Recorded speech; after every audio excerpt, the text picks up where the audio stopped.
Hello, sweet friends. Welcome back. It is so good to see all of you. So you might notice that the scenery behind me is just a little bit different. It is because I am actually away from home right now. I am in Montana visiting my oldest daughter. I came here to help her with a really big project, which I'm excited to share with y'all, but we're not going to be sharing that until next week because we still have some filming to do. So for this week, I thought it would be fun to just put a compilation video together for all of you of just some of my favorite spring projects that we have worked on over the past several years. So that's what we're going to jump into. I hope y'all enjoy this, and I will see you at the end.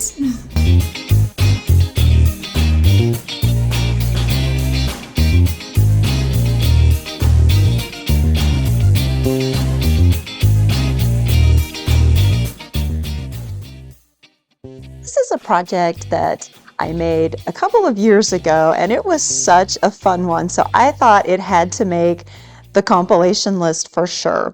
So for this one, we are obviously starting out with a tin can that I have just painted.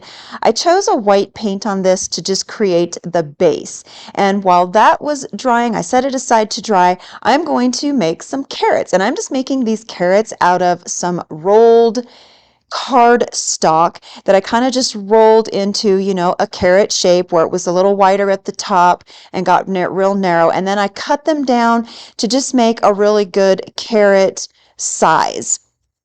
Once I got them all shaped, I do tape them together so that they stay, held together really well. And then, and I made several of these. And then we're going to come in and start wrapping them with some jute to just give these some really fun character and pizzazz. I really liked the jute detail on this quite a bit.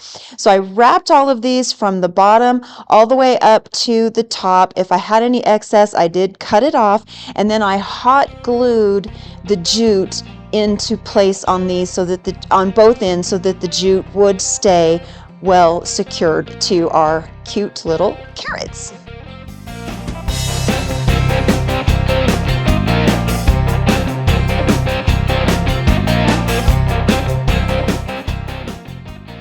Once I got all of the carrots wrapped with the jute, I came back in with some boxwood. This is just some boxwood picks that I picked up at Walmart, and I cut them down into small sizes, and then I topped each of our carrots with this because I just think it makes the cutest carrot topper. So, and then I hot glued them all into place, and I put 3 or 4 into each carrot.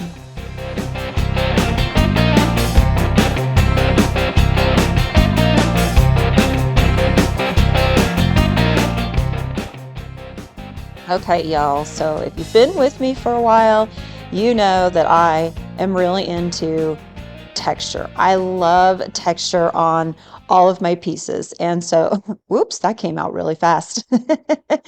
So we're going to give this tin can some fun texture, but we're also going to rust it up. I want it to look really, really rusty. So I am mixing some of this rust colored paint with baking soda, and the baking soda is going to act like our texture. It's going to what gives this piece a lot of texture, but the baking soda always also looks really, really good when you're trying to achieve that rusty look. I love how the baking soda adds that, because how rusty things tend to have a lot of texture. So I feel like the baking soda really helps enhance that rusty look. And then I just kind of started pouncing this all over the can.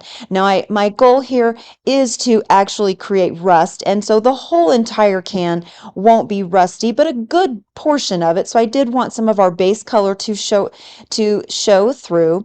So this first coat that I put on was kind of like a browny rust color, and then I'm going to come in with a little bit of this brownish orange mixed with a tiny bit of yellow, and I'm also adding baking soda to this, and that's just going to it's going to kind of enhance that rusty look and really give us that depth to the rust and kind of bring it home and make it look truly, truly rusty. And I dabbed this all on in the very similar way as I did that first coat.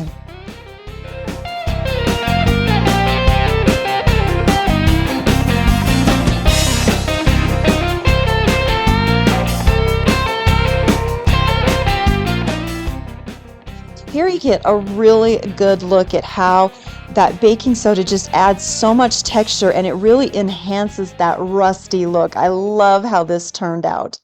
So now we're going to go ahead and finish up our can of carrots by actually adding in the carrots.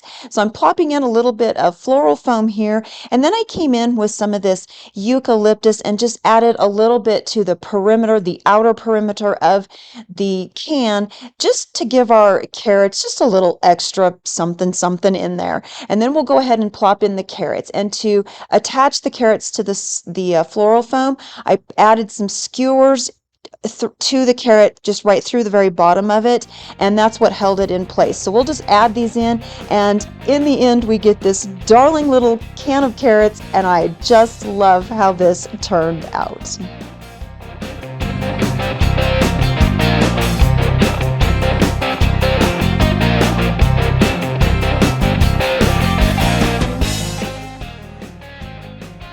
We can't have a spring season, an early spring season, without a bunny or two in our decor, right? So for this piece, we're just going to paint this darling little bunny that I drew on. I just drew like a silhouette shape of this cute bunny onto this really rustic piece of scrap wood that I had out in the shop. So the bunny that I drew on here, I kind of wanted him to be somewhat of a silhouette, although we're reversing the color. So my background is black on the board, and then we're going to create a white bunny on top of this. So I literally just came in with some white craft paint and just paint this all in. It's kind of like toll painting. Remember the good old days way back when toll painting was so popular? As I was working on this piece, that's kind of what it reminded me of. It kind of just took me back to those days when we all did so much toll painting. So anyway, I'm just going to go ahead, get this entire bunny painted in, and it does take a couple of coats to get a really good full coverage here.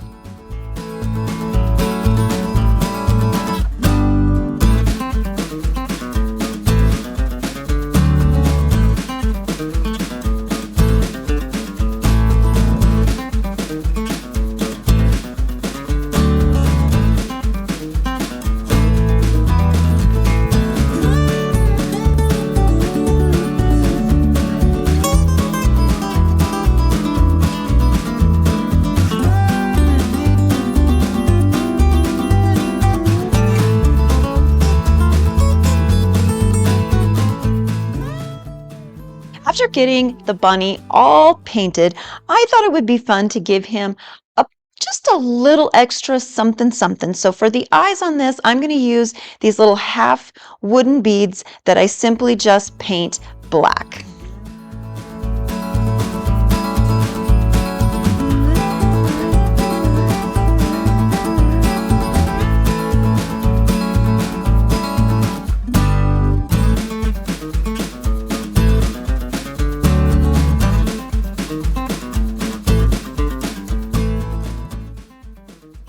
I was feeling a little bit brave and decided to just go ahead and freehand this darling little bunny's nose and mouth and whiskers. So I just come in with a fine round tip brush and paint all of these components on with some black paint.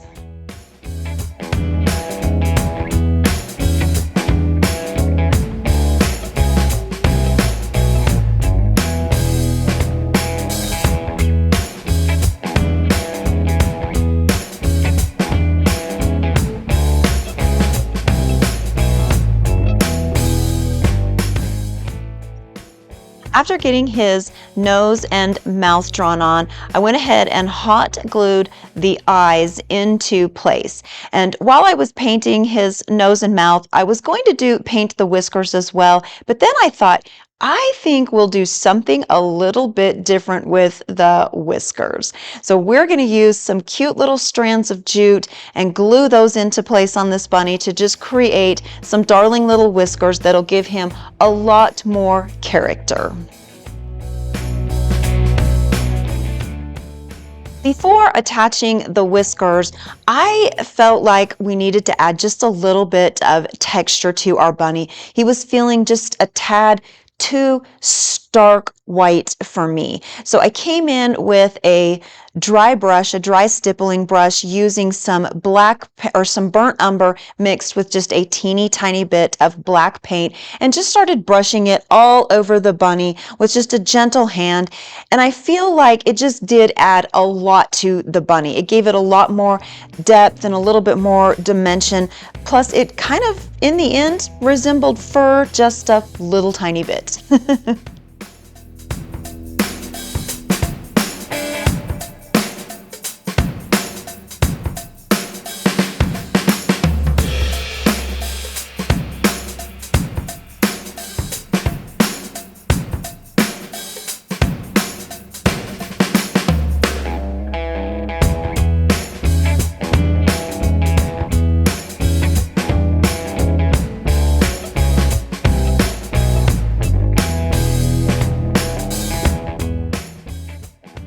Now we're going to go ahead and attach the whiskers.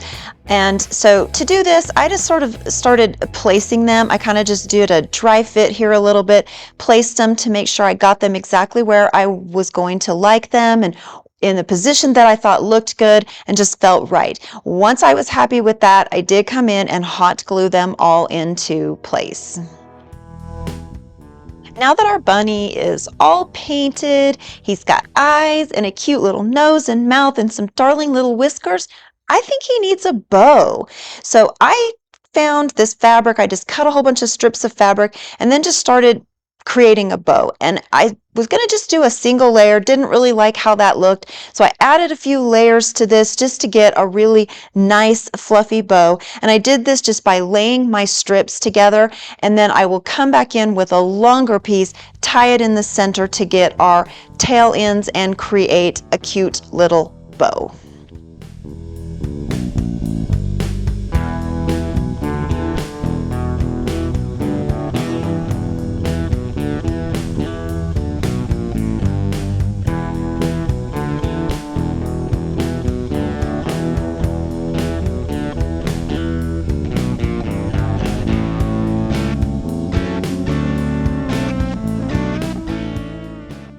After getting the bow tied, it needed to have a little bit of fluffing. So I came in, just did some fluffing to this, trimmed off any spare pieces that I didn't feel like needed to be there, that I thought were just creating some extra bulk. Once that's done, I'm just going to hot glue this right into place. And then we can trim up our tail ends, and I think that's going to finish off this cute little rabbit. I think.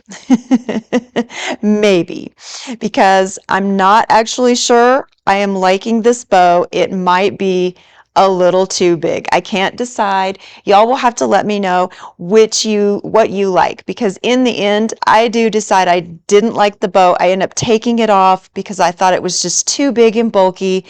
And then I just tied a cute little jute bow in the end. So you'll have to let me know what variation of this you like better, the big giant bow or the cute little more minimalistic jute bow.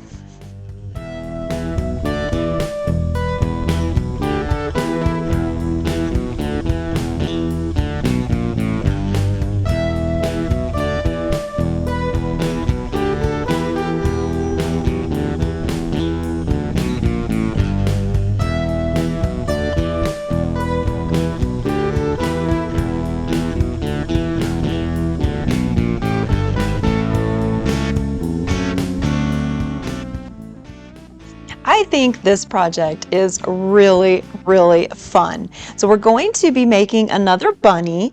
However, this time we're going to be using a spindle and a great big giant wooden Easter egg. So the spindle is going to be the bunny's body, and then we're going to use an Easter egg for his head. And I did cut some of this spindle off so that I could have a fairly flat round surface to attach the head. To attach the head, I just used some E6000. I dabbed a little bit on the head part and a little bit on the spindle and attached it, and then just let it sit for quite some time to give it plenty of time to fully set and harden and cure and attach, glue, do whatever that glue thing does.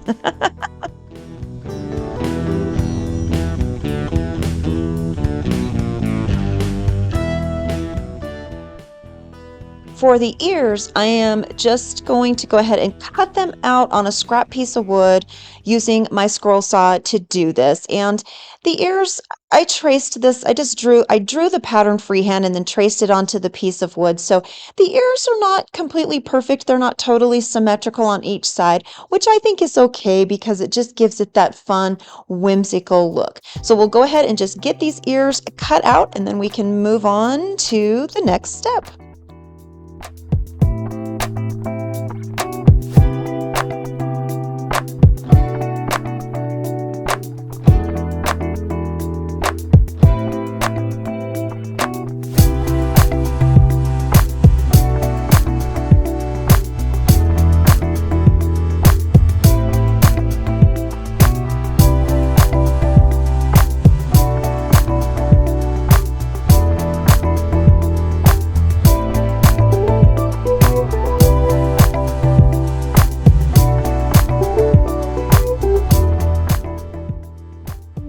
Our bunny has been assembled, and now we need to just give this little fella some eyes. So for the eyes, I'm just using some half round wood beads here that I simply hot glued into place.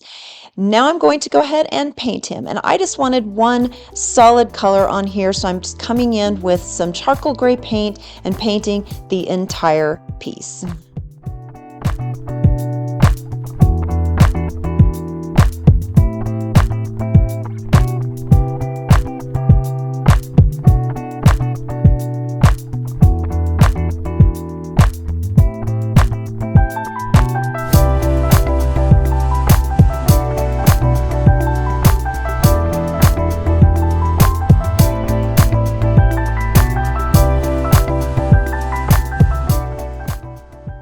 And we'll finish off this cute little rabbit with a darling little bow. I think that just adds a really nice finishing touch.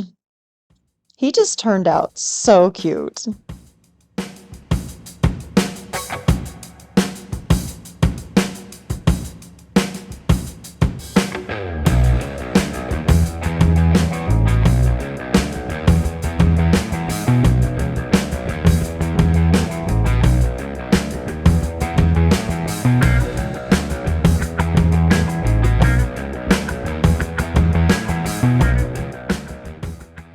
For this project, we are going to create some really cute Easter coasters. So I created these fun little stencils. I cut them out on my Cricut cutter, and then the coasters are wood rounds that I just cut out on my scroll saw.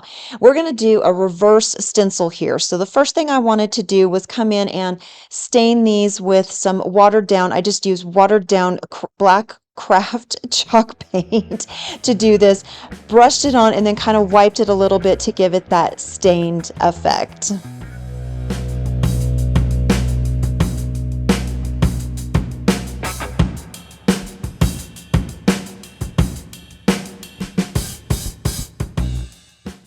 After letting that stain color completely dry on the wood rounds, I came in and added all of the stencils. I placed them into just the center of each round. Then we're going to come back in with some white chalk paint and go over the entire thing. And I did put 2 coats of white chalk paint on both the front and the back.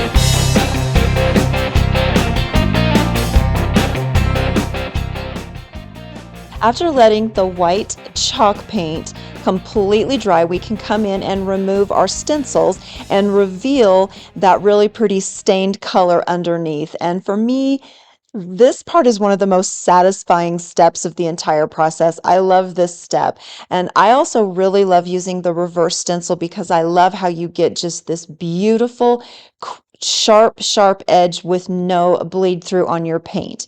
So once all of the stencils were removed, I do come in with my sanding file and just clean up all of the edges. I like just to give it a little bit of that sanding on the edges to add just a tiny bit of that rustic feel to it. So got all the sanding done, then we'll clean everything up, and then I come in and seal all of them with some antiquing wax, just some clear antiquing wax, and we end up with some just absolutely darling coasters.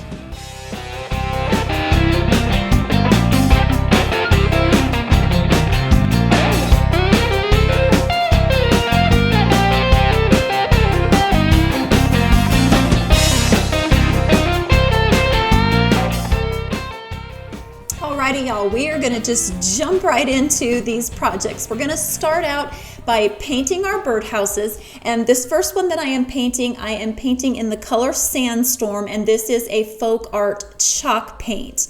Now I did cut all of these birdhouses out myself. Michael cut out a few and I cut out a few in the wood shop, but y'all, if you do not have access to wood cutting tools or a wood shop like I do, I saw some really darling unfinished birdhouses at both Michael's and Hobby Lobby that will work perfectly for our projects today.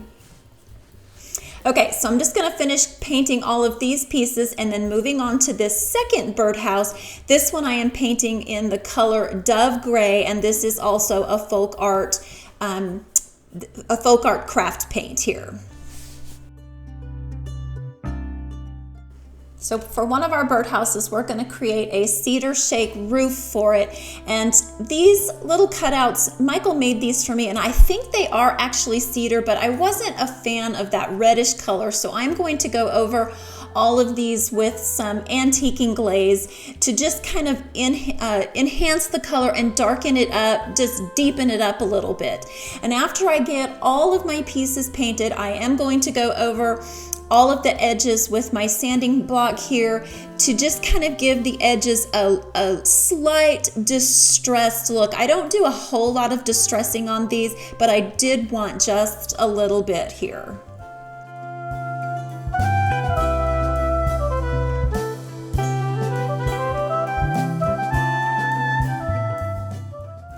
Okay, so now we can start assembling our cute little birdhouses. I am so excited for this, y'all. So I'm going to just use a combination of wood glue and hot glue to attach these together, and I'm using the hot glue just to give us that instant hold so that I can keep working, because you know wood glue does take a little while to set up. So I just go about assembling the sides on each of these, and one thing I want to mention is to make sure that you do get your right sides out, because I put this together the first time and realized one of my sides I had put the unpainted side out, so I had to take it apart and do it again. So make sure that you have your right sides out, because I didn't paint the inside parts of these. So I'm going to go ahead and start our roof, and this one's going to be the roof that has our little cedar shakes. And I start by placing one on the very top in the center first, and then work my way down the edges. And I do this so that I can make sure everything is evenly placed and spaced out properly.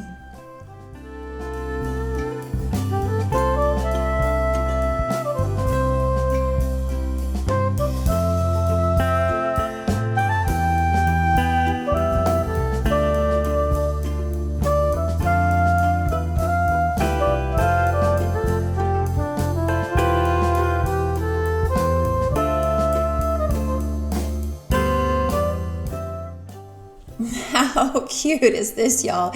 I love this darling little birdhouse. This is one of the ones that Michael cut out, and he did such a great job getting these shapes exactly the way I wanted them. Okay, so we're going to place this atop a candlestick, and this is just a raw wood candlestick that I got at Hobby Lobby in their like wood pile section. And when I first started to do this, I wasn't sure I wanted to stain the candlestick. I thought I might want to leave it just the natural wood color, but I ended up not liking it, and so I do stain this. I do stain this later on, but I did it off camera. So this little top piece I created so I would have an extra wide base to set our birdhouse on top of, and I cut it out kind of in this little wavy, wonky shape because we're going to put a grapevine wreath on this, and I wanted the wood cut out to be similar to the same shape as our grapevine. So here I'm just going ahead and glue on the grapevine wreath, and then we will sit our birdhouse right on top of that. And I do glue everything in place with hot glue, and I am using Gorilla hot glue here because it is a really nice, strong hot glue. I feel pretty good that this is going to hold in place for a really long time.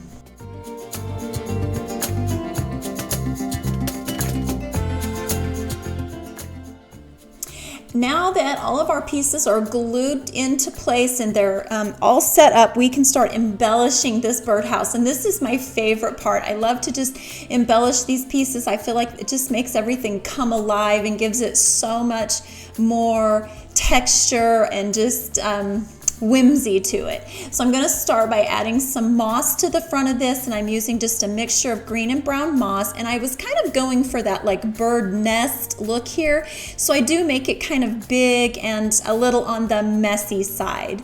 And then I'll just start adding in some little tiny sprigs of greenery and a couple little flowers here and there to just give it more of that nature inspired look.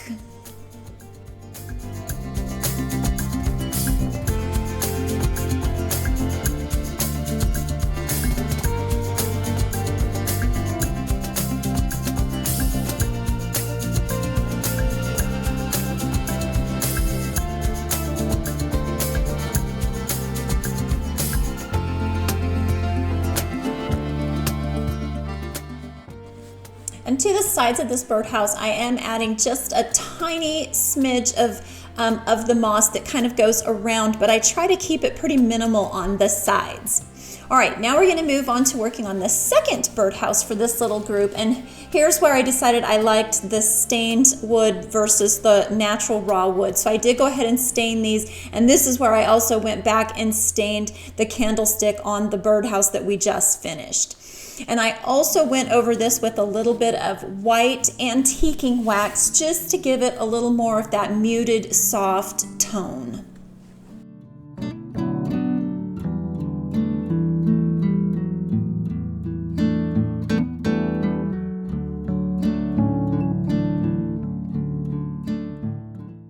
I love how this turned out. It just gave the candlestick a really cool effect. It just definitely softened it a lot.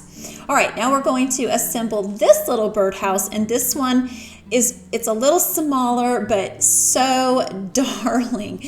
And again, Michael cut this one out for me, and I'm just assembling it the same way that we did our previous birdhouse.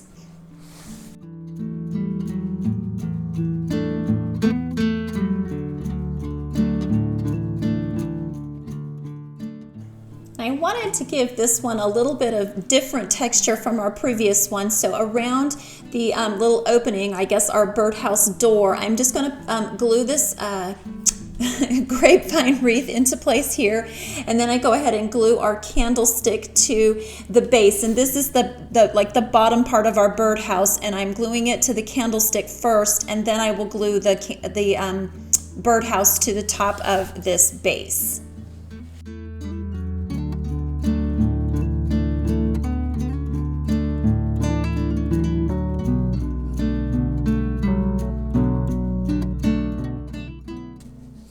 For the roof on this one, we are going to just use some sticks that I had left over from our faux trees that we made a couple of weeks ago. And I just start by placing one on the very bottom and then kind of go up and all the way around down to the other side. I really love the roof on this, y'all. I think it came out so cute. I can't decide if I should stain the ends of those or just leave them natural like that, but for now we're just gonna leave it the way it is.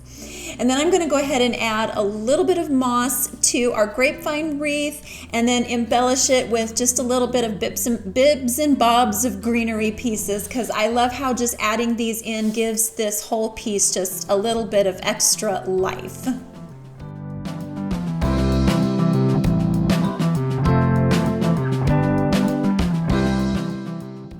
I didn't want to go too crazy with the embellishments on this one, but I did think we needed a little bit of extra moss on the roof. I just think that looks really cute.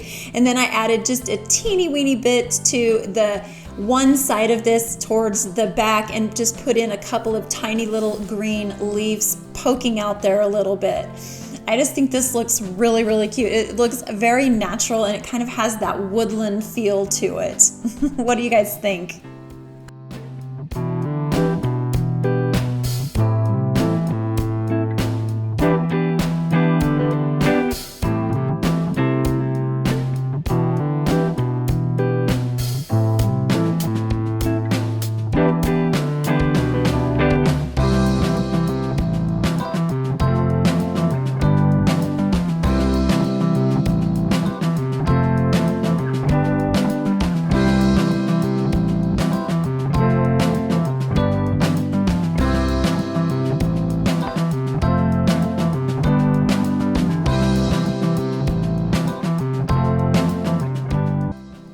For this next birdhouse, I thought it would be kind of fun to just keep this one a little bit more on the simplistic side of things. And so I don't do a whole lot with this one. I'm going to start, of course, by painting it. We're just doing so much painting in all of these projects today.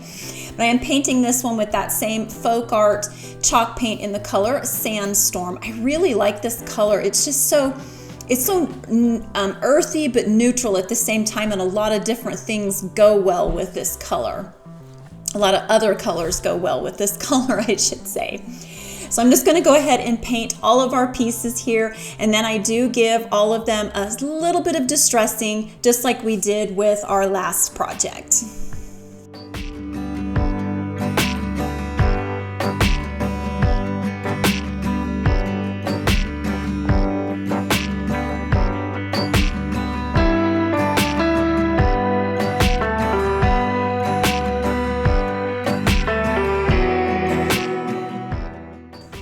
Assembling these very much the same as we did the first ones. I'm just using some hot glue here. Since I'm making these for myself, I felt like it was okay to use the hot glue, but if I was going to be selling these at like a craft fair or something, I would definitely be using a combination of hot glue and wood glue here just to give it a little extra hold. But this wood glue is pretty strong stuff, so I feel confident that it's going to hold these together just fine without, worry of it coming apart or anything like that. I've actually never had anything that I've glued together with this hot glue fall apart on me. So that's a good sign.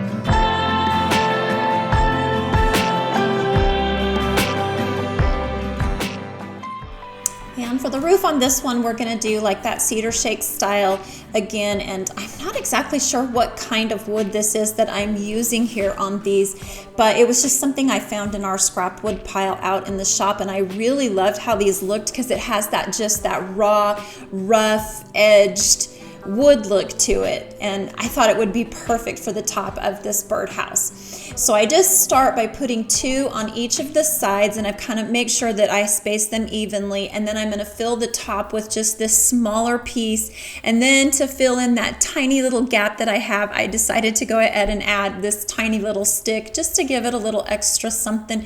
We really won't see this in the end because we're going to cover the top of this with some moss. Instead of doing moss on the front side of this one, I thought it would be cute to do moss on the top, and so I just add in a bunch of green and brown moss, and then again I'll just embellish it with a few greenery sprigs and a couple little flowers.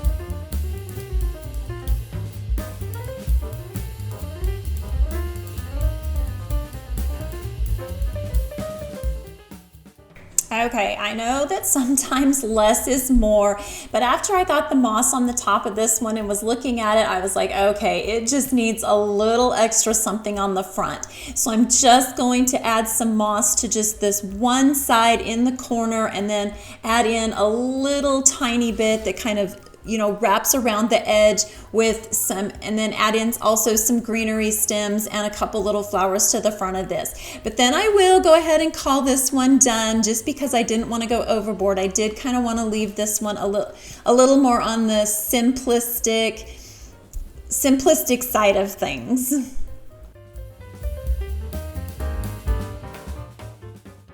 I do think it looks really, really, really cute. I do kind of like the easy, simple style that this one has.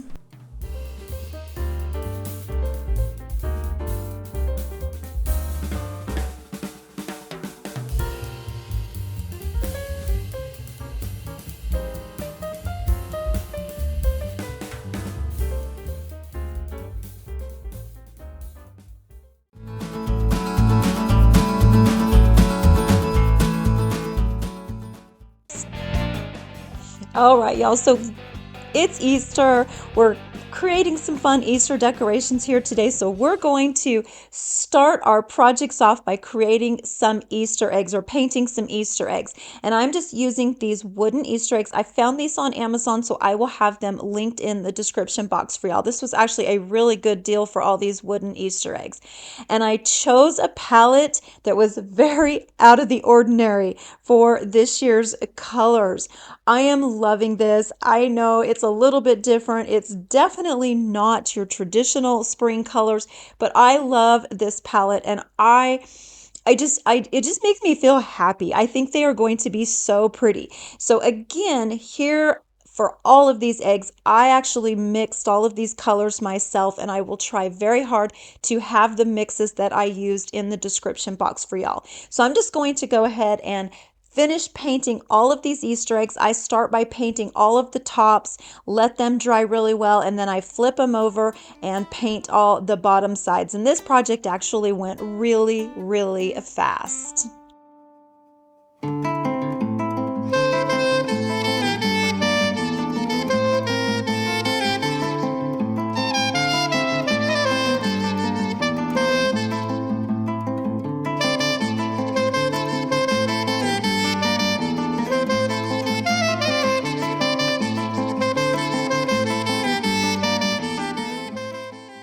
Okay, y'all, so I'm really curious, what color palettes are your favorite color palettes for Easter? Do you like to go with the traditional pastel springy colors, or do you like to be like me and be very out of the ordinary and think outside the box and just do things that are completely different and a little on the rebellious side, I guess? Actually, I don't know if I call this rebellious. I just think it's fun to do things that are a little bit different.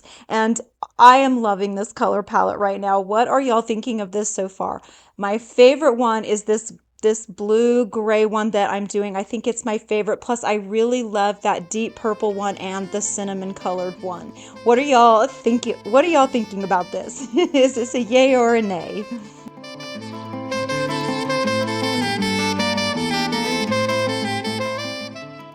Okay, so I got all of the eggs colored. They're finished, the tops and the bottoms, and oh y'all, I really love this. I think these turned out very pretty, and I think they're going to look really nice with the rest of my spring decor.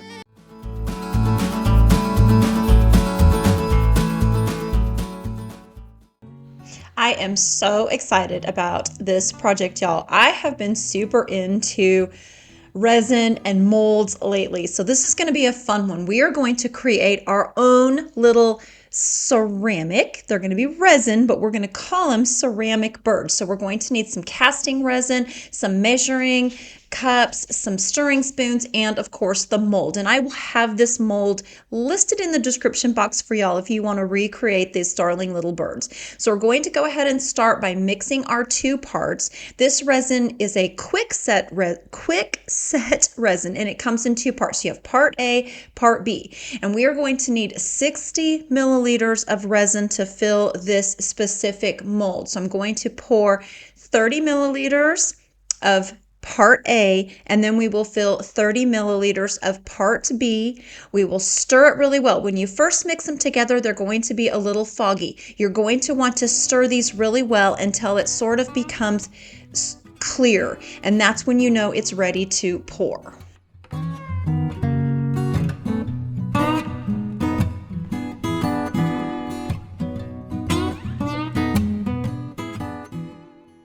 If y'all ever get confused on the mixology for this particular resin kit, it is literally just a 1-to-1 ratio. So for example, the mold that we're using today it holds 60 milliliters. So we're going to do 30 milliliters of part A, 30 milliliters of part B.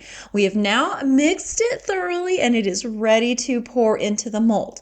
Okay, y'all, so when doing this part, you do want to mix, or not mix, pour. We've already mixed, but you do want to pour very slowly. 2 reasons. If you pour slowly, you don't run the risk of overflowing. And pouring slowly also eliminates bubbles. But because this is a 3D mold, I am going to come in and sort of tap the mold all the way around to help eliminate some bubbles that we may get in our finished product.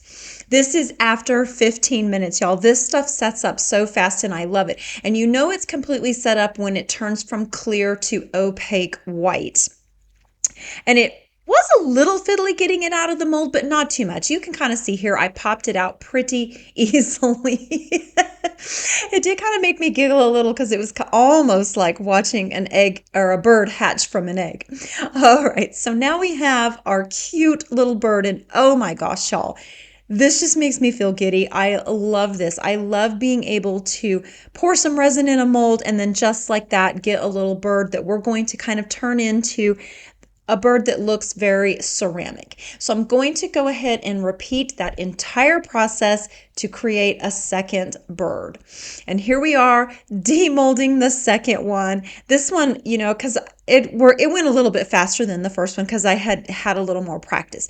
So something to think about when you are using this particular resin, it is ready to demold after about 10 to 15 minutes. However, it does take about 12 hours for it to completely and fully set. So when you first demold them, parts of your mold, like the tail on this particular bird, because it's a little thinner, was a little soft. But after 12 hours, it completely set and no worries. So now we are ready to start painting. And I am just going to come in and do a base coat on these. And I am using some slate gray to paint just a base coat all over this. This particular resin is paintable and it paints very, very well. I will have all of the colors that I used to create this cute little bird listed in the description box for y'all.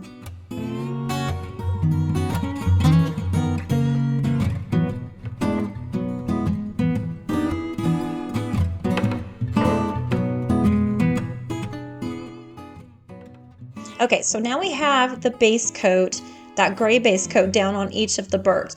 And while that base coat is just a little bit wet, not super wet, but a little bit wet, I come in with some green and gently brush it on to just kind of blend that green into the gray a little bit.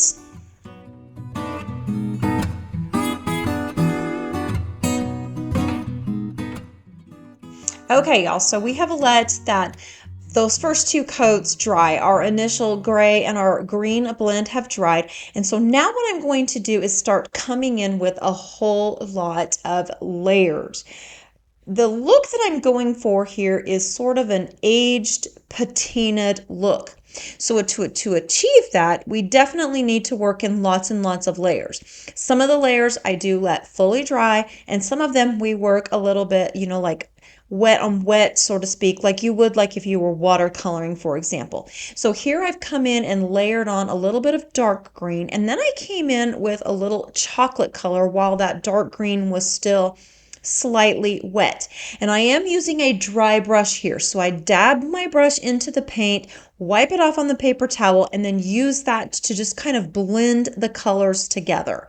And I continue doing this, layering on, and you can kind of see the difference here. We've got a lot of depth and a lot of dimension happening so far, but I want to keep adding to this. So now I'm coming in with a little bit of vintage blue, because you want those undertones of blue on this, and we want a little bit of undertones of pinks and greens on our cute little bird here. So again, I just keep layering on, and making sure I'm dry brushing and blending everything really well. So after I've let all those first initial coats dry, I decided we needed a little more pop of color. So I came in with kind of a really light celery green here, and I'm going over everything with that. And then again, I will come on top of that and do a little bit more layering.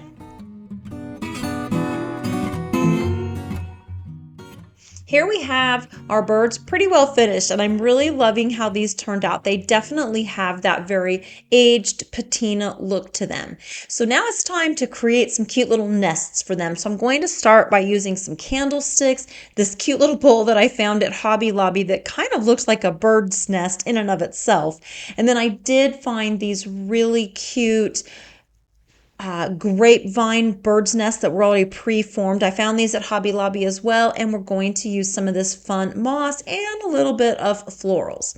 So the first thing I'm going to do here is just flip this one candlestick upside down. I want a little bit of height between these two because these candlesticks were the same height. So to create a variation in heights, I add the bowl to the top of one of them, put in the nest, and then I'm going to go ahead and do the same to the shorter one, add the nest, and then to fill the nest, I will add in a little bit of moss. Then we can set the bird in there, kind of see what things are looking like. And then if we need a little bit more, we can come in with some florals.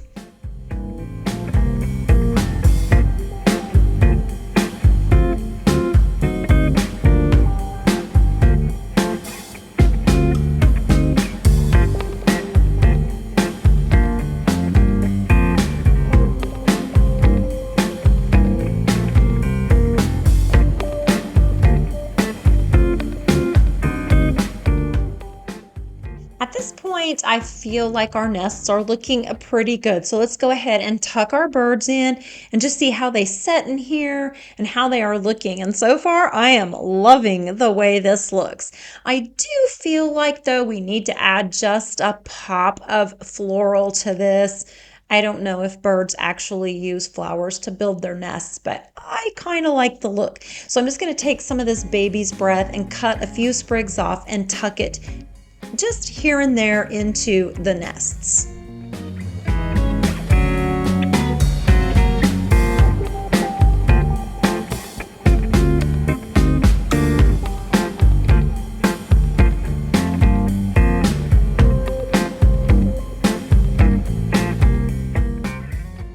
All right, y'all, I think that is going to finish off our cute little birds. I love the way they turned out, and it's going to be fun to style them with all the pieces that we create today.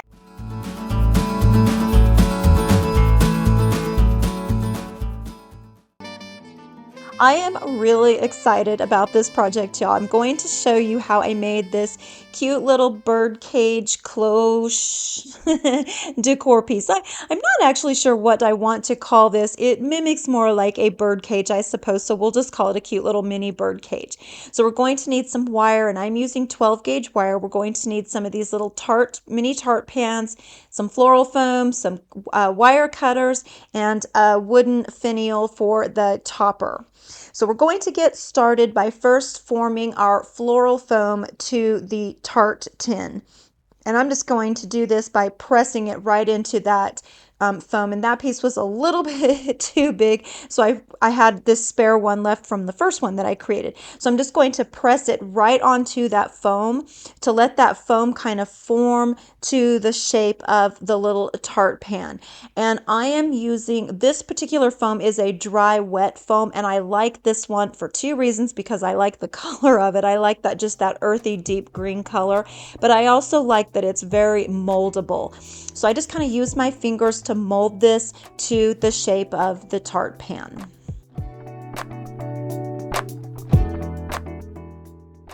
Once I am satisfied that I've got it shaped exactly the way I want it and it fits nice and snug in there, I'm going to go ahead and hot glue this right into the tart pan.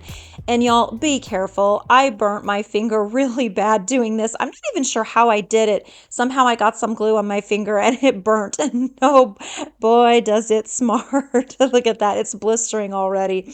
Goodness, yeah. So be careful with hot glue guns. They can be dangerous, but yet I can't seem to live without mine. So anyway, so I went ahead and hot glued this in. That's another reason why I like this floral foam is it works really well with hot glue, and I never have issues with the hot glue actually melting the foam. Yeah, look at my finger. I really did a good job on that, didn't I?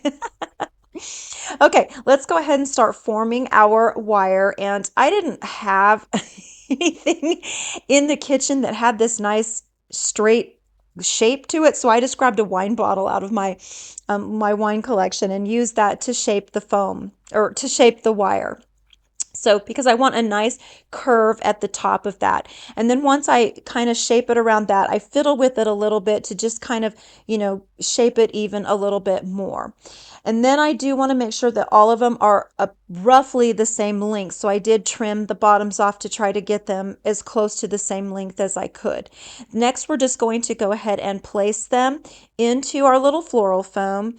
And I do this by placing one and then I go over the opposite direction and then I come over across those with that third piece.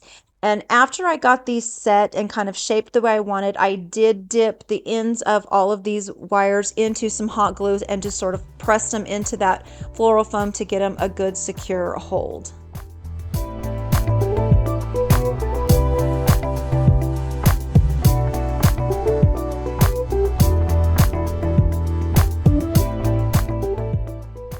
I did fiddle with this a little bit too after I glued them into place just to kind of reshape them and get them looking exactly the way I wanted. And then to secure them at the top, I'm just going to come in with a very thin piece of jute and tie them securely together with a really tight knot.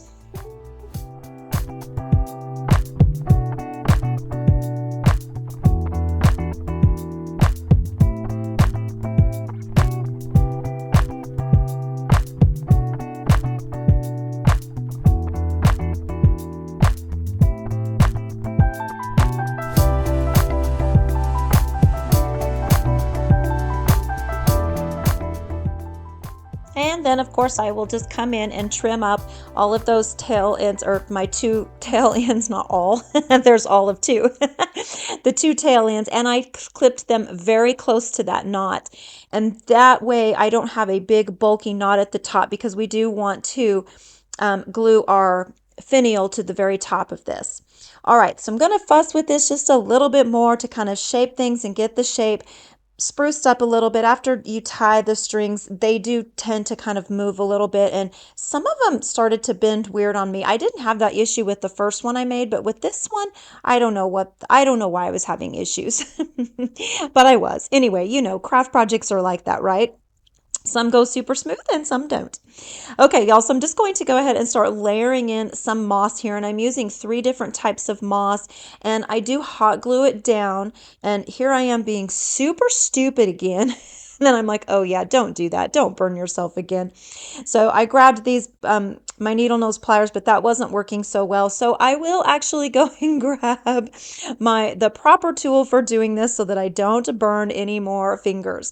So I'm just going to go ahead and keep layering in some moss here until I have it looking pretty full. And I do kind of want it to have a little bit of that messy look to it so that it looks, like a bird actually did build this nest. I mean, bird nests are usually super precise, but kind of messy at the same time, if that makes sense. So that's kind of the look that I was going here with this moss.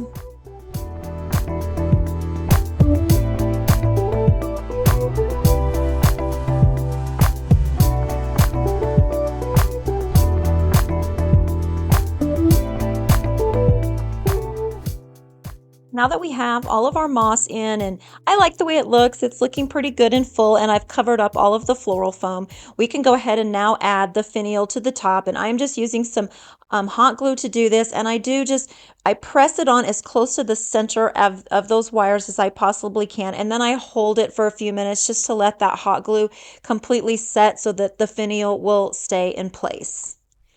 And then I felt like, oh, I think I want to add a little bit of moss to the top of this up around the finial. So I'm just going to go ahead and hot glue just some little bits of moss around the tip top so it's just kind of peeking out. All right, y'all, so now we can go ahead and embellish our cute little bird cage that we created here, or in this instance, it's going to be a rabbit cage because I want to add in the rabbit that we created earlier today. I just thought this would be super cute. So I am going to hot glue him into place, and I did use a pretty liberal amount of hot glue here. I want to make sure that this little guy isn't going to go anywhere. And after I get him all situated and placed the way I like, I'm going to come in with a few more embellishments. Are y'all keeping track of how many times I use the word embellishments? I know it's a lot. So anyway, I'm going to add a few more embellishments to this. I think we will go ahead and tuck in a little mushroom, a little flower, and a carrot.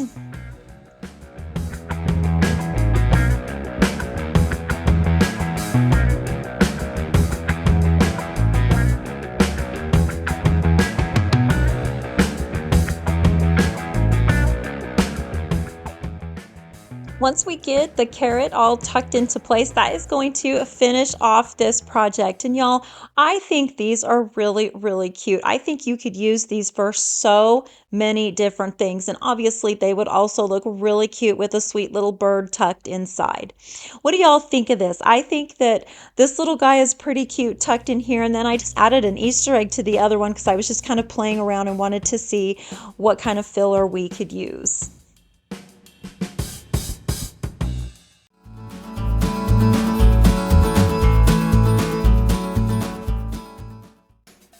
Well, we can't have Easter projects without creating a fun, whimsical bunny. So for this piece, we are going to be using this wood cutout that I cut out on our laser cutter. And then I'm going to embellish this with some scrapbook paper. So I'm tracing this onto the scrapbook paper right now. And then I will come in and of course I will cut that out. And then we're going to go ahead and glue this to our bunny, but we're going to use a fun method for doing this, and it's something that I've never tried before, so we're going to be trying this together for the first time. Well, it's the first time for me anyway.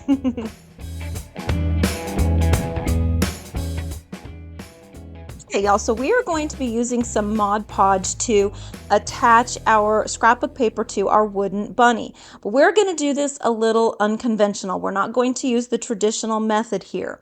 So I'm going to come in with my paintbrush and spread a very liberal coating of this Mod Podge all over our wooden bunny.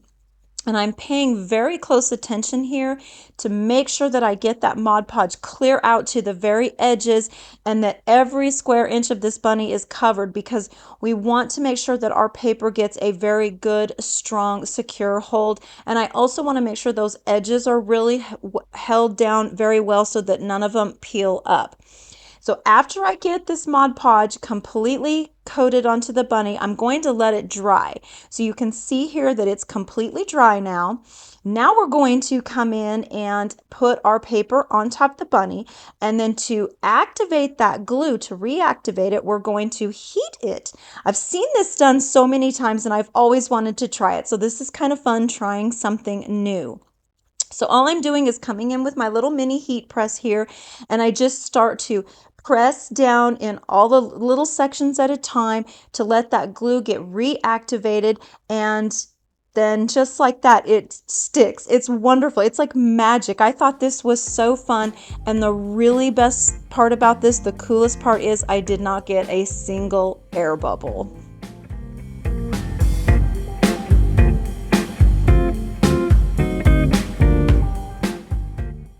Now that we have our scrapbook paper attached to our bunny, I do come around and just sort of checked all of my edges to make sure none of them were going to come up, to make sure that they were all glued down very well. But I did have a few areas on this bunny where the scrapbook paper was sort of hanging over the edge because, you know, it's kind of hard to get it cut precise. So my little trick for eliminating that is to just take your little sanding file here and brush in a downward motion, and it will just trim off all that excess paper, and then it just makes it look like the scrapbook paper is actually painted onto the wood. You don't have any of those weird edges, and everything shapes to itself very well.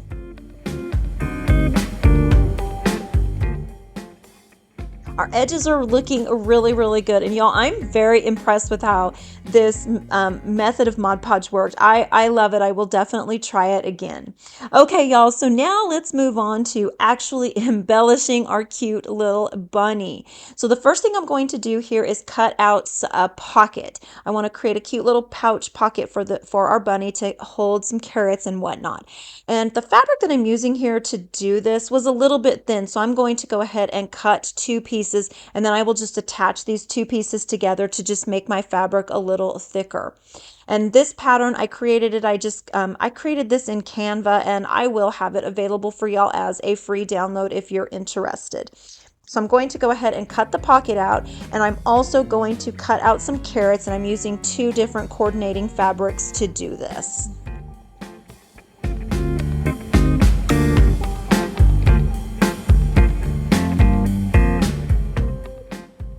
For the carrots, I'm going to go ahead and draw them on rather than pinning the pattern on. I just thought this might be a little bit easier. And so I'm going to flip my fabric wrong side out so I can draw on the back side. And I am cutting this carrot on the fold because I do want to sew this together so that we can put a little stuffing in it. So I'm cutting it on, or drawing it onto the back of the fabric, and then I will cut it on the fold. So place one side of your pattern on the fold and then go ahead and cut it out. And when you open it up, it's going to look kind of like a heart with a funky little notch at the bottom. That's what it's supposed to look like, because when we sew this together, it will look like a carrot. Before I take these to the sewing machine, I'm going to go ahead and press them all really well, and then I will go ahead and sew these. And I'm just going to do this off camera because I know y'all probably get tired of seeing me sew. It's kind of boring. You could also use glue to do this. If you're not a sewer and you want to use glue to do this, glue will work exactly the same as sewing. So to sew these together, I'm going to put right sides together on my carrots, and then I'm just going to sew all around that bottom edge, but I'm going to leave this top part open so that I can stuff these after they've been sewn.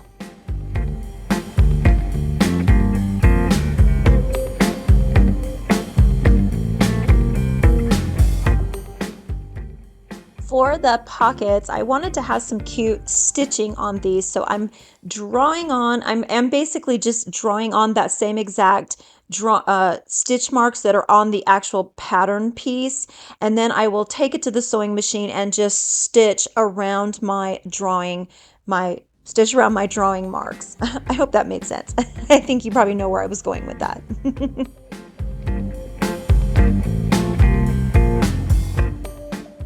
Okay, so let's take these to the sewing machine and do all of our sewing.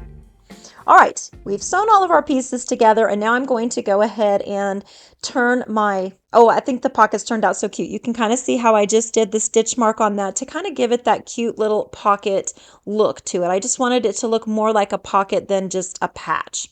Okay, so let's go ahead and turn our carrots right sides out, and I'm just going to flip them the best I can by hand, and then I will use a crochet hook to kind of poke out that really skinny end, the pointy part of our carrot. Just be really careful when you do this part. You could use any blunt, anything that's blunt at the bottom to do this. You just want to be careful so that you don't poke through your stitching. All right, now that that's done, we can go ahead and put a little tiny bit of stuffing in each of the carrots, and I'm only going to stuff these about 2/3 of the way full because I'm going to add some cute little greenery to the top of these and then tie it closed.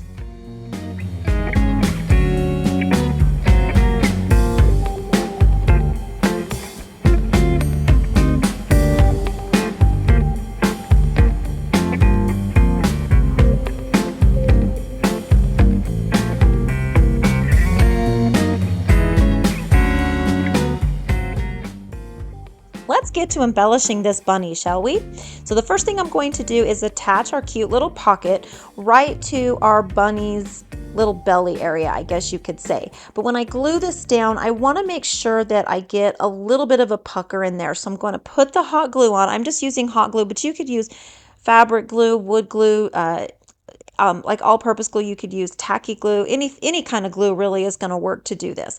But you know me and my hot glue. I just use it for everything. So, even after I burn my fingers off. So I'm going to go ahead and place this back on, but before I stick it down, I'm going to kind of poof it a little bit so that we get a little tiny bit of a pucker. So you can kind of see how I'm kind of pushing it into the center so that our pocket kind of puckers up in the middle. It kind of makes it look like it's got something in it, I guess. It kind of gives it that full quilted look almost.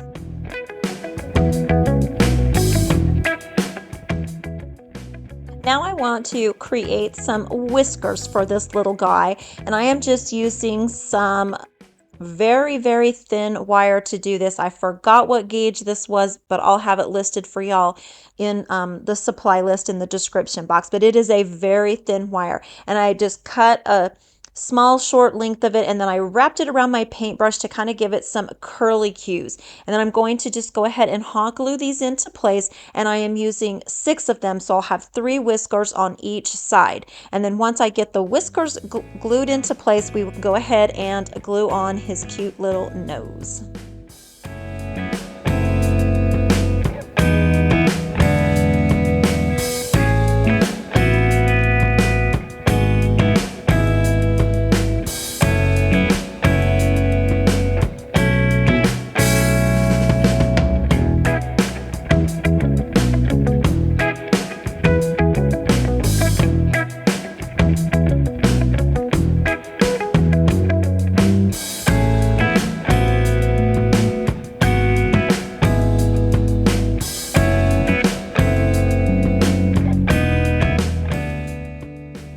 For his nose, I just used a little heart cutout that I cut out on the laser cutter, but you could use any little heart to do this, and then I just put it upside down. I think an upside down heart looks exactly like a bunny nose.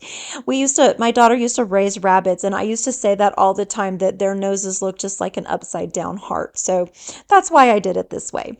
All right, let's go ahead and add a little bit of greenery to our carrots, and I am just using some boxwood that I just picked off of a larger piece of greenery pick, and I'm tucking it down in there. I did use a little bit of hot glue to just kind of help secure it into place, and then I'm going to go ahead and tie this closed with a really thin piece of jute, and I'll just tie it in a cute little knot. And then instead of tying a bow, I'm just going to leave the little tail ends hanging down with the knot, because I kind of like that look for this particular piece.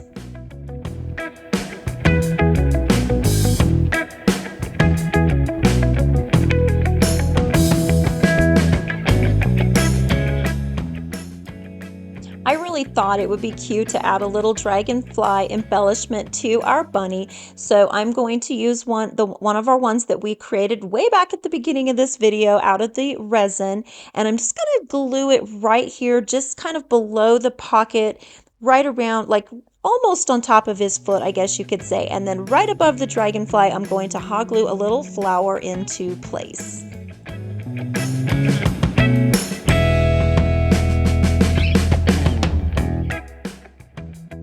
Let's go ahead and tuck our carrots into his pocket or her pocket. This could be a him or a her. And then I'm going to, on top of the carrots, I'm going to add in just this cute little wood bunny that I cut out on the laser cutter. Y'all, I'm really enjoying the laser cutter. I used to cut all this stuff out on my scroll saw, and little things like this cute little bunny, oh my gosh, I can't, it's so much easier with the laser cutter, and it's a lot faster, and you get super precise cuts. I love that. So I am really enjoying the laser cutter. All right, we've got all his little cute embellishments tucked into his pocket. So let's go ahead and create a bow. And I'm going to make a pinwheel bow here. So I've just taken some strips of fabric that I ripped. I didn't cut them. I just kind of ripped them. And then I'm just going to go ahead and start laying them all out in this like pinwheel fashion. And once I get them all laid out to the thickness that I want, I'm going to tie it all together with a piece of jute.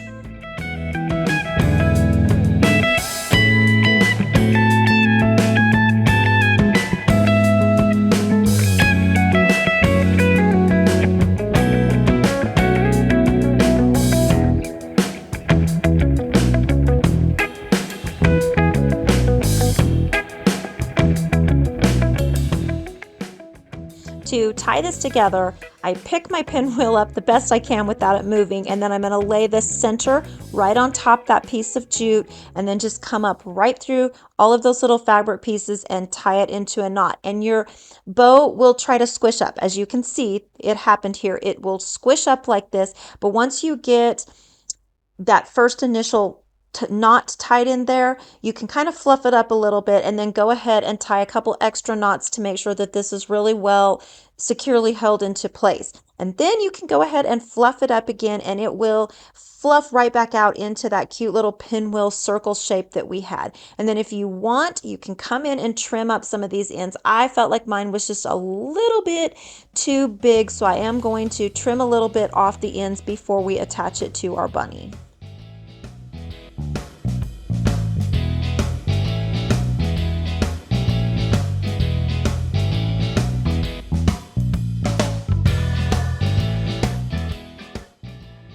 So to attach the bow to our bunny, I'm just going to use some hot glue, and I'm attaching him to his ear. And in hindsight, I kind of wish that I would have attached this bow over on his left ear, because I feel like the embellishments are a little heavy on the right side. A little top heavy, if you will. But once he was glued into place, it was not coming back up. So I just left it and went ahead and just fluffed everything up a little bit. And I think it's looking really, really cute. I did decide though that we needed a little extra something on the left side. So I came in with just a little tiny bumblebee and hot glued it to that left side of the pocket. Of course, after I finished fluffing everything up here, that took a little while. Okay, y'all, so I'm going to add one last embellishment to our cute little bunny, and that's going to finish him off. I do think it is so darling. I think he would be really cute sitting on a shelf. What do you guys think of this sweet little bunny?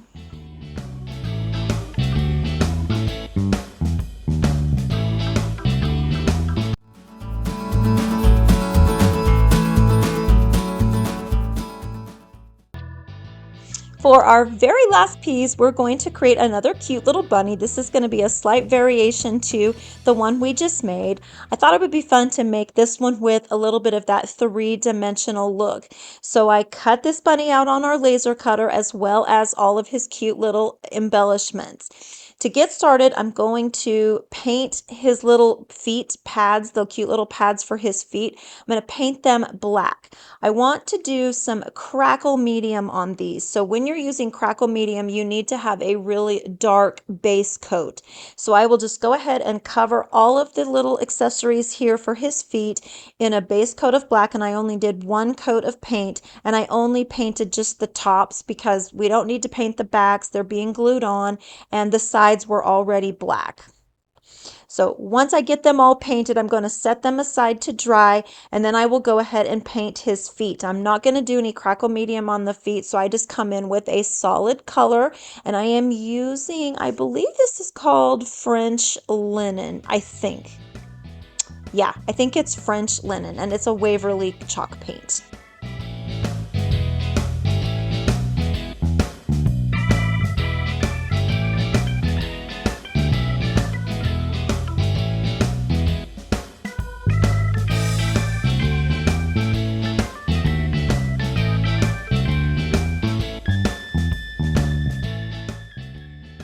I also painted the bunny's body in that same exact color, and I painted the front, the back, and the sides. All right, so now let's go ahead and apply some crackle medium to our cute little feet accessories. And to apply this, you want to go in one motion. Like, you don't want to go back and forth, because that actually, I'm not sure what it does to the crackle medium, but it doesn't work. It like makes it not work. So when you paint it on, you just want to make sure that you paint it in one straight motion. And for these little round ones, they were pretty easy. It was pretty easy to get a good coat. And I am using a pretty liberal coat of crackle medium on these, and then I will set that aside, let it thoroughly dry, and then we will come back in and put our top coat on.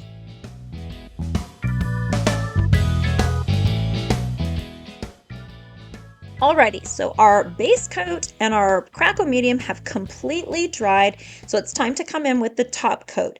And you want to apply the top coat the exact same way as you applied the crackle medium. You want to go in one straight motion. You don't want to go back and forth, and you don't want to cover each stroke more than once or twice. And if you do, like I kind of went a little overboard on that, and it didn't crackle quite as well. You can kind of see it start to happen immediately though, that crackling. It's like magic. It's such a cool effect.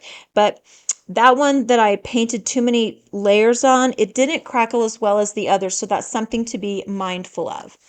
All right, y'all, let's start assembling our bunny. So we've got all of our little crackled pieces, and they turned out pretty good. I think they're cute. I would have liked them to be a little bit more crackled, but they look good the way they are. So let's go ahead and start attaching this, and I'm just going to use some hot glue to attach his cute little feet on, and then I will come back in with some hot glue and hot glue all his cute little embellishments onto his feet.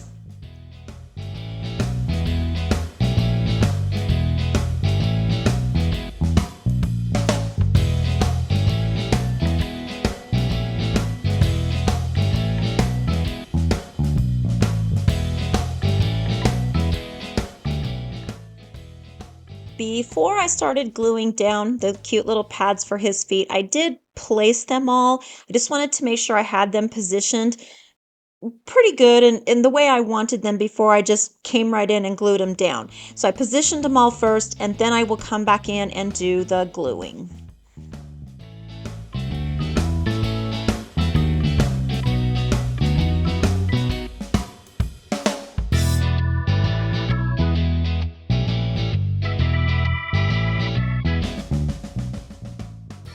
I also want to add a pocket to this little fella, just like we did with the other. So I'm going to attach this pocket in the same way I attached the previous one. I'm going to glue the edges, and then I'll kind of pucker it up before I attach it, because I kind of want it to have that poofy look to it.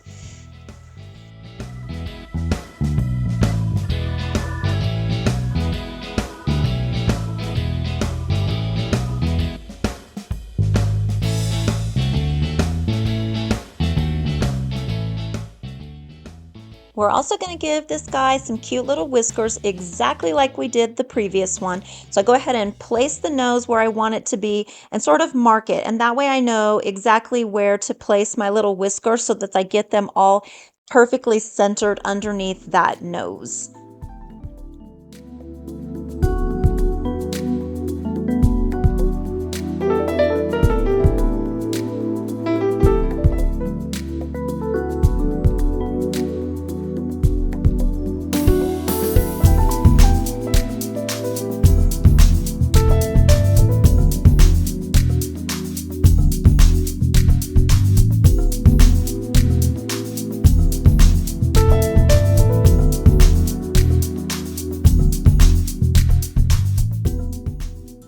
The whiskers are in, so let's go ahead and place our nose. And I do just take a second here to kind of floof up the whiskers a little bit, or straighten some out, or scrunch some up if they need it.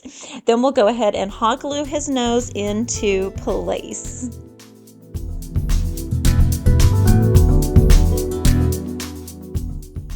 I do feel like the pocket on this one needed a little extra fluffiness, so I did add just a little tiny bit of stuffing to this pocket, and I mostly kept it down towards the bottom because we are going to stuff this pocket with some carrots and a little bunny, just like we did the other one, with the exception of this time the carrots and the bunny are all going to be little wood pieces, little wood embellishments that I cut out on our laser cutter, and then I just came in and painted them, and I painted the carrot tops with a little bit of green and the carrot bottoms with some burnt orange, and then I sanded and distressed them just a little bit. And when I first did this, I had kept that bunny kind of a natural color, and then I sort of decided I didn't like it natural, so I came back in and stained it.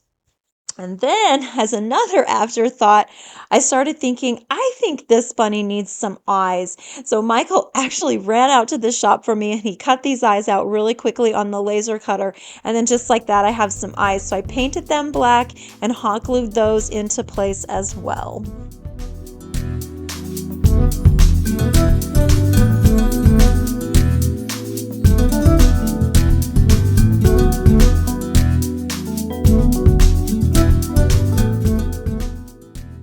are so not done embellishing this little guy yet. Now I'm going to go ahead and add a cute little flower to the pocket, just to the bottom of the pocket, just to give it a little extra something. And then we'll go ahead and create a bow.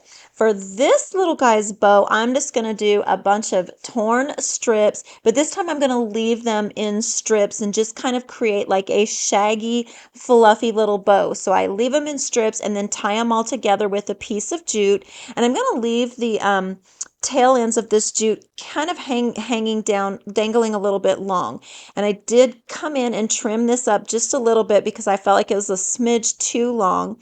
Then we'll go ahead and fluff this up and hot glue this bow to his ear. And this time I'm going to hot glue this one to his left ear. I kind of feel like it balances the bunny just a little bit better.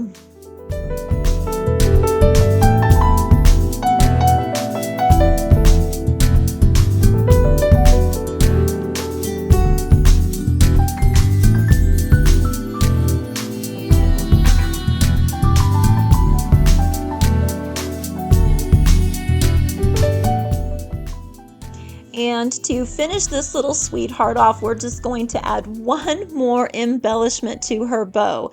I'm going to hot glue this sweet little rose that we created way back at the beginning of our video with our resin molds. And y'all, I just love her. I think she is so sweet. This one might be my favorite of the two. Y'all let me know which is your favorite, bunny number 1 or bunny number 2.